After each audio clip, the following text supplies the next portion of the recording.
दोस्तों, आज की इस वीडियो के लिए आप सबसे पहले कल्पना कीजिए कि 20वीं सदी के दूसरे दशक की शुरुआत में कंपनी के प्रोडक्ट की उपज कुछ 10 मिलियन है, लेकिन चौथे दशक तक इस प्रोडक्ट की उपज सीधे 123 मिलियन हो जाती है। यानी दूसरे दशक से चौथे दशक तक पहुंचते पहुंचते कंपनी मोटा पैसा छापती है। अब बात प्रोडक्ट की करें तो ये सेहत के लिए हानिकारी भी है, लेकिन ग्राहक इस प्रोडक्ट का इस्तेमाल करने के बाद इसे खरीदने से पीछे नहीं हटेंगे। अब ग्राहकों द्वारा इसे लगातार इस्तेमाल किया जा रहा है, तो कंपनी के इस तरह से बढ़ने की संभावना भी ज्यादा है। लेकिन छठे दशक में आते आते कंपनी बंद होने की कगार पर खड़ी हो गई है, और वजह है कंपनी का व्यसनी प्रोडक्ट, जो कई बड़ी बीमारियों की जड़ भी है। अब इतनी ऊंचाई पर जाने के बाद अचानक ये कंपनी कैसे अपने उत्पाद को बनाए रखेगी? इसका जवाब जानने के लिए आपको बने रहना होगा हमारे साथ अंत तक। कहानी शुरू होती है साल 1928 से। फर्स्ट वर्ल्ड वॉर के बाद का टाइम चल रहा था। युद्ध की गहमा गहमी अभी खत्म हुई थी। ज्यादातर अमेरिकी पुरुष सेना में थे। ऐसे में घर की जिम्मेदारी का बोझ महिलाओं पर आया। अब महिलाएं घर से बाहर निकलकर जॉब करने लगी थी। यही वो दौर था जब महिलाओं को वोट डालने जैसे कई अधिकारों के लिए सड़क पर उतरना पड़ा था, जिसका फायदा उठाया जॉर्ज वॉशिंगटन हिल ने।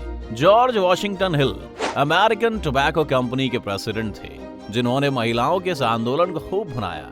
दरअसल जॉर्ज का सिगरेट का कारोबार पहले से कहीं ज्यादा बढ़ चुका था, लेकिन उनका मानना था कि अगर स्टीरियोटाइप को तोड़ते हुए अगर महिलाएं भी सिगरेट पीने लग जाएं, तो उनका कारोबार और बड़ा हो जाएगा। यानी उन्हें अपने ग्राहक बढ़ाने के लिए औरतों को भी सिगरेट का खरीदार बनाना था, क्योंकि अब तक सिगरेट पीना पावर दर्शाता था, जो कि सिर्फ आदमी ही पीते थे। जॉर्ज औरतों को भी आदमियों की बराबरी मिलाकर उन्हें अपना खरीदार बनाना चाहते थे, और यह काम विश्व के सबसे बड़े प्रचारक एडवर्ड के अलावा और कौन कर सकता था? अब अगर आप एडवर्ड बर्नेस को नहीं जानते हैं, तो आपको विकिपीडिया करने की कोई जरूरत नहीं है, क्योंकि एडवर्ड प्रचार के महागुरु हैं। ये एक ऐसे प्रचारक रहे जिन्होंने अपनी कला से अमेरिका को युद्ध में हरा दिया था। इसी के बाद एडवर्ड लोकप्रिय हो गए। अब प्रचार के महागुरु होने के चलते सिगरेट के उत्पाद को बड़े स्तर पर ले जाने का काम इनसे अच्छा और कौन कर सकता था। इसलिए 1929 में अमेरिकन टोबैको कंपनी के प्रेसिडेंट ने एडवर्ड से मदद मांगी। जैसा कि हमने बताया कि उनका धंधा अच्छा चल रहा था, पर उन्हें अपने ग्राहक बढ़ाने के लिए औरतों को भी सिगरेट का खरीदार बनाना था। तो 1929 में न्यूयॉर्क के ईस्टर परेड में एडवर्ड ने इस बात का प्रचार करना शुरू किया। एडवर्ड ने कुछ उच्च समाज की महिलाओं को ईस्टर परेड में सिगरेट जलाते हुए चलने को कहा, और इसे नाम दिया गया टॉर्चेस ऑफ फ्रीडम। और ऐसा ही हुआ। ईस्टर परेड में यूं ही चलते चलते कुछ महिलाएं सिगरेट जलाने लगी। एस्टर ने सुनिश्चित किया कि इस पल को कैद करने के लिए फोटोग्राफर और पत्रकार वहां मौजूद थे। एडवर्ड ने अपनी महिला सचिव से भी पत्रकार सम्मेलन में एक संदेश पढ़वाया कि कैसे महिलाओं द्वारा सार्वजनिक रूप से सिगरेट पीना पितृसत्ता को तोड़ सकता है। और कुछ ही दिनों में न्यूयॉर्क में महिलाओं ने सार्वजनिक रूप से अपनी टॉर्च ऑफ फ्रीडम जलाना शुरू कर दिया। एक ही साल में इस कंपनी की बिक्री 3 गुना हो गई। एडवर्ड और अमेरिकी टोबैको कंपनी ने एक जहरीले उत्पाद को आजादी का प्रतीक बना दिया। उन्होंने महिलाओं द्वारा धूम्रपान को ऐसा बना दिया जैसे महिलाओं की खुद की पसंद थी। वैसे आपको शायद ही पता हो कि वर्ल्ड वॉर 1 तंबाकू कंपनियों के लिए एक बेहतरीन टाइम था। वो देशभक्ति कर्तव्य के नाम पे जवानों को मुफ्त में सिगरेट देते थे। उन्हें कहा जाता था कि युद्ध के मैदान में अपनी नसों को शांत करने का इससे बेहतर और तरीका क्या हो सकता है। यहाँ तक कि सेना के डॉक्टरों ने भी घायल सैनिकों को शांत रहने में मदद करने के लिए सिगरेट की तारीफ की। और जब वो सिपाही जंग से घर लौटे तो उन्हें तंबाकू की लत लग चुकी थी, और वो जिंदगी भर के लिए सिगरेट के खरीदार बन गए। इससे बेहतर मार्केटिंग अभियान क्या हो सकता है? वर्ल्ड वॉर 1 ने सिगरेट की बिक्री 3 गुना बढ़ा दी थी। वर्ल्ड वॉर 2 में भी यही तरकीब अपनाई गई। भोजन राशन के साथ सिगरेट बांटी गई, जिससे सैकड़ों हजारों सैनिक सिगरेट के वफादार ग्राहक बन गए। ऐसे करते करते सिगरेट लोगों के बीच अपने पैर पसारती रही। अब सिगरेट की बिक्री की कहानी यहीं खत्म नहीं हुई। साल 1941 में जर्मनी ने सार्वजनिक रूप से धूम्रपान पर प्रतिबंध लगा दिया। धूम्रपान के इस प्रतिबंध को पहले आधुनिक प्रयास के रूप में देखा गया।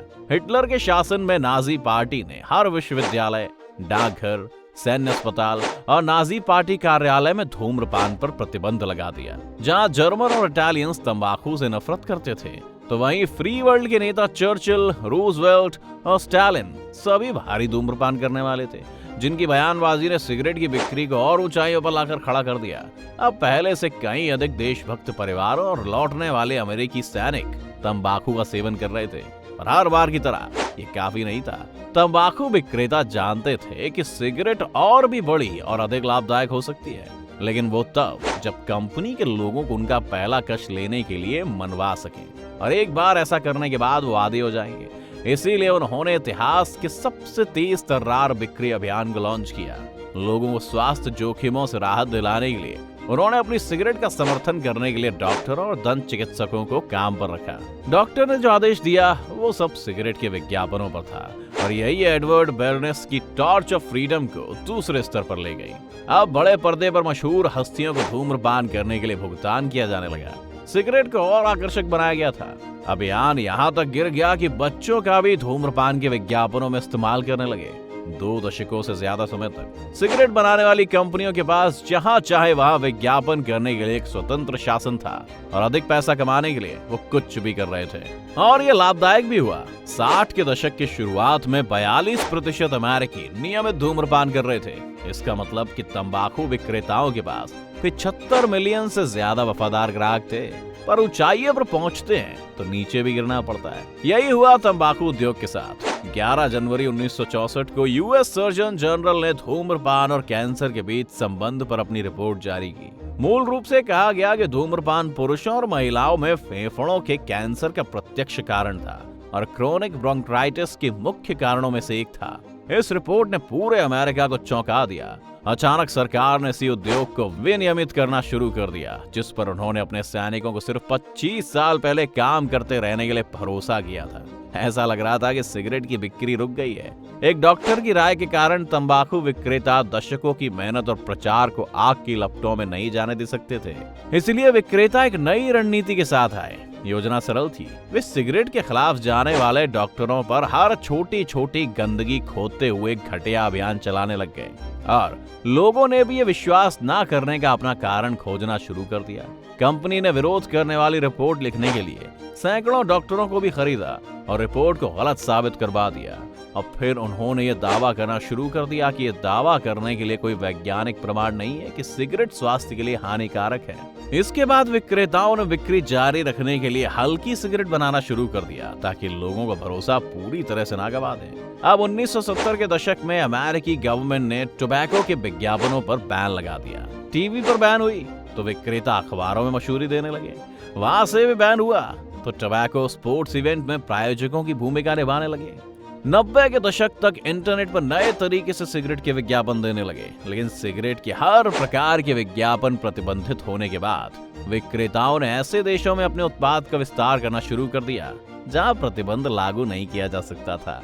2019 तक आते आते कानूनी तंबाकू उत्पादों की वैश्विक बिक्री 118 बिलियन डॉलर्स तक पहुंच गई। एक वर्ष में 5.2 ट्रिलियन से ज्यादा सिगरेट पी जाती रही, यानी हर सेकेंड में लगभग 1 मिलियन सिगरेट। और ये सब हुआ सिगरेट कंपनियों के विज्ञापन अभियानों के कारण। हालांकि जागरूक होने और सरकार के बड़े कदम के चलते तंबाकू उत्पादों के इस्तेमाल में गिरावट जरूर आई है, लेकिन इसकी रफ्तार धीमी है।